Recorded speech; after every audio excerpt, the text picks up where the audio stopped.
जय श्री कृष्णा, जय श्री राधे। आपके घर में मंगल हो, खुशियां हो, सफलता हो, हर प्रकार की आपको जीवन में एक खुशियां प्राप्त होती रहें, इस मंगल कामना के साथ आज मैं आपको एक घरेलू बहुत ही सरल पितृ शांति का उपाय बता रहा हूं। पितृ अगर हमारे शांत रहते हैं तो घर में सब कुछ सुख समृद्धि प्राप्त रहती है, और पितृ जब नाराज होते हैं तो हमारे घर में कुछ ना कुछ उपद्रव या कुछ ना कुछ आदि व्याधि रहती है। अब अनुमान कैसे लगेगा कि हमारे घर में पितृदोष है या नहीं। घर में अगर बिना किसी कारण के कलह होता है, घर में अगर लक्ष्मी की आमदनी अच्छी होने के उपरांत भी धन का अभाव रहता है, लड़का या लड़की, पोता या पोतियों की शादी बहुत प्रयत्न करने पर समय पर नहीं हो रही है, या कारोबार में बहुत प्रयत्न करने पर भी कोई ना कोई आदि व्याधि लगी रहती है, जिनको आपने पैसा दिया है वो पैसा वापस नहीं आ रहा है, या कारोबार में पैसा आपको वापस नहीं आ रहा है, मन में एक अजीब उलझन, बिना किसी कारण के परेशानी और बेचैनी रहती है। इतनी समस्त ढेर सारी समस्याओं के समाधान के लिए एक घरेलू और छोटा बहुत ही सरल मैं आपको उपाय बता रहा हूँ। यद्यपि इससे पहले भी मैंने पितरों के संदर्भ में पितृ शांति के लिए कई छोटे छोटे उपाय बताए हैं, और जिन लोगों ने उन उपायों को किया है निसंदेह उनके घर में एक अपूर्व शांति, अपूर्व खुशी, बहुत ही सफलता उन्हें प्राप्त हुई है।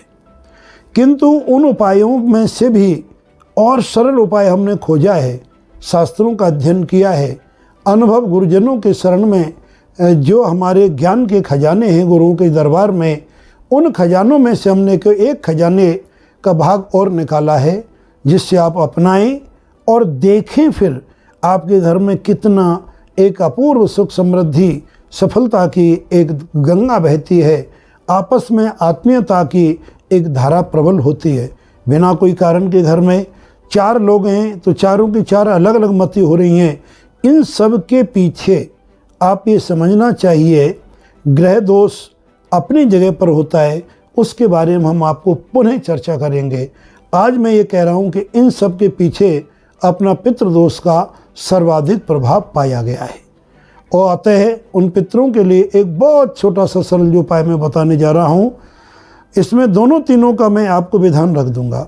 एक छोटा सा मटका जिसे हम कलश कहते हैं, कलश लाइए और कलश को अच्छी प्रकार से धो करके उसमें जल भरो, शुद्ध जल, चाहे वो नल का हो या कुएं का हो या नदी का हो या जो भी आप पीते हैं, वो कोई भी उसमें शुद्ध जल पूरा भर दो। जरा सा उसमें गंगा जल भी डाल दो, और बहुत ज़्यादा नहीं, 2-4 दाने, कितने 2 या 4 दाने तिल जो काले रंग के होते हैं, 2-4 दाने चावल आप जानते ही हो, और 2-4 दाने चीनी, और ज़रा सा 1-2 बूंद उसमें दूध की डाल दें, ज़्यादा नहीं। और ऐसा डाल करके पितरों के लिए आवाहन करेंगे, हे पितृदेवताओं, आप जो भी रुष्ट हैं अथवा नाराज हैं, किसी प्रकार से आपको पानी नहीं मिल रहा है, भोजन नहीं मिल रहा है, हमारी परिवार की ओर से आपको जल का कलश हम 1 महीने तक भरेंगे। एक कलश कितने महीने तक भरेंगे? 1 महीने तक। ऐसा मन में संकल्प लेकर के और उस कलश को भर दें। ध्यान 2 चीज़ों का रखना है कि जो आपके घर की महिलाएं वो सभी अपने सिर पर पल्लू रख कर के बात करें और बड़ी विनम्रता से रहें। ऐसा आपको फील हो कि आपके साथ में पानी पीने के लिए आपके बुजुर्ग यहाँ पर आए हुए हैं। इस प्रकार से वो कलश को भर के रखने का स्थान मैं भी आपको निर्धारित कर देता हूँ। सबसे प्रथम स्थान होता है परंडा, जहाँ पर आपके पानी का जिगर रखा जाता है, यहाँ पर कोई अशुद्ध हाथ नहीं लगाता है, उस जगह पर आप पानी का ये लोट जो कलश है वो आप रख सकते हैं।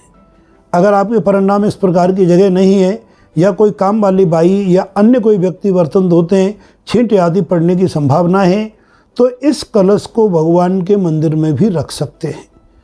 अब आप बोलेंगे कभी कभी किन्हीं घरों में कि भाई मंदिर में भी इतनी पर्याप्त जगह नहीं है कि हम कलश ठीक से रख सकें, तो घर में कोई भी जगह, उन सब जगहों में प्राथमिकता है, प्रायोरिटी है कि अगर आपके घर में नॉर्थ वेस्ट यानी उत्तर और पश्चिम के कोने में अगर आपको जगह मिलती है, उस रूम में जगह मिलती है, तो एक चौकी स्थापित कर दें, या सेंट्रल टेबल हो, या कोई आला हो, या किसी प्रकार की कोई अलमारी खुली बंद नहीं होनी चाहिए ऐसी जगह हो, वहाँ पर एक एंडुली में या किसी कटोरे के नीचे और उस कलश को स्थापित कर दें।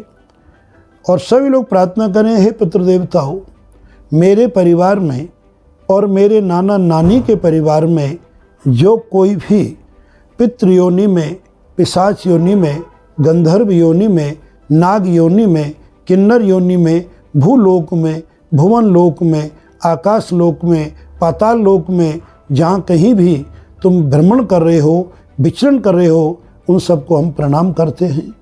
और हमारे घर में आकर के आप 1 महीने तक नित्य जल पान करें, जल ग्रहण करें। ध्यान रहे, इन्हें तिलोदक, तिल, चावल और दूध का जल ही इनके अंतः शरीर में प्रवेश करता है। सामान्य जल भी प्रवेश करता है, उसके बारे में पुनः हम आपको बताएंगे, किंतु यहाँ पर इन तीनों चीज़ों का ध्यान रखें। फिर उस मटके को आप एक सफ़ेद कपड़े से या लाल कपड़े से ढक के ऊपर उस पर कोई बर्तन या कटोरी रख दें। अब उसमें जितना पानी खाली होता है रोज़, वो उसमें आधा लोटा, 1 लोटा, आधा गिलास उसमें रिफिलअप करते जाएं। तिल चावल जो रोज़ डालने की आवश्यकता नहीं है, वो एक ही दिन डालने, लेकिन बहुत ज़्यादा डालने पर वो कभी कभी स्मेल दे जाता है, तो मात्र 1-2 दाने डालें, इस बात का ध्यान रखें। दूसरी बात आपको ध्यान देने योग्य यह है कि आपके घर में उस कक्ष में या उस जगह पर जहाँ पर तुम्हारे पितरों की कलश स्थापना की हुई है, वहाँ पर आप सभी लोग बड़ी सहज भाव से, विनम्र भाव से और एक बड़े आदर के भाव से वहाँ जाएं। आपके मन में ये फीलिंग, आपके मन में विश्वास होना चाहिए कि आपके पितृदेवता यहाँ विराजमान होकर के जल पीने पधारे हैं। घर की जो बहू हैं वो अवश्य इस बात का ध्यान रखें कि वहाँ पर निकलते समय और अपना सिर ढक के विनम्रता से, सहजता से पूरे घर में वातावरण रखें। तीसरी बात, घर के प्रत्येक व्यक्ति परिवार में इस बात का ख्याल रखें कि आपके बुजुर्ग लोग घर में जलपान हेतु 1 महीना का डेरा डालने के लिए आए हैं। ऐसा सब घर में एक शांतिपूर्ण वातावरण बनाएं। और बाकी आपको अन्य भोग लगाने की, अन्य अपने भोजन में किसी प्रकार के परिवर्तन की, किसी भी प्रकार के व्रत की, किसी प्रकार के नियम की कोई आवश्यकता नहीं है। केवल मात्र रोज स्नान करके कोई भी एक व्यक्ति, वो घर के अगर पुरुष हैं तो प्रथम प्राथमिकता है, मानो पुरुष काम पर चले जाते हैं या बाहर गए हुए हैं, तो घर की कन्या या घर की स्त्रियां उनके नाम से उस कलश में रोज जल डाल सकते हैं। एक संदेह का निवारण और कर देता हूँ, कदाचित बड़े शहरों में या ऑस्ट्रेलिया, अमेरिका या अन्य देशों में जहाँ पर मिट्टी का कलश उपलब्ध ना हो, तो आपको उस जगह पर अपना तांबे का या अपनी स्टील का या कोई भी धातु का कलश आप स्थापित कर सकते हैं। इसमें सेरेमिक या किसी प्रकार की चीनी मिट्टी या जो आपका ये अन्य जो बर्तन है जिसके प्लेट आदि बनते, वो कलश मान्य नहीं है। धातु का कलश या मिट्टी का कलश ही उसमें मान्य है। जब 1 महीना पूरा हो जाए तो इसमें भी एक बात का संदेह निवारण आपको और बीच में कर देता हूँ कि यद्यपि ये किसी भी दिन से शुरू करके 31 दिन तक आपको रखना है।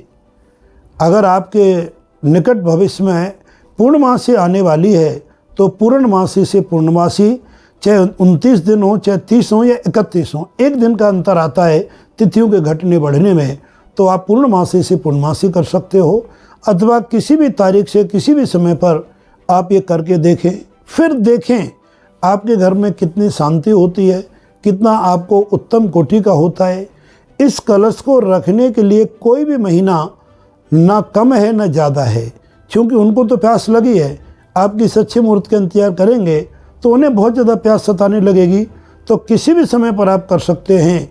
ऐसे अनेकों प्रयोग अनुभव से कराए हैं, गुरुजनों के मुखारविंद से जो ज्ञान की अनुपम बिंदु हमने सीखे हैं वो सब लोगों के सामने हम एक एक करके दे रहे हैं। इन अमूल्य बिंदुओं को अपनाओ, अपने जीवन में खुशियों का एक खजाना पाओ, सफलता पाओ। ये सुनिश्चित रूप से आपको सफलता का मार्गदर्शन करेगा। जय श्री राधे।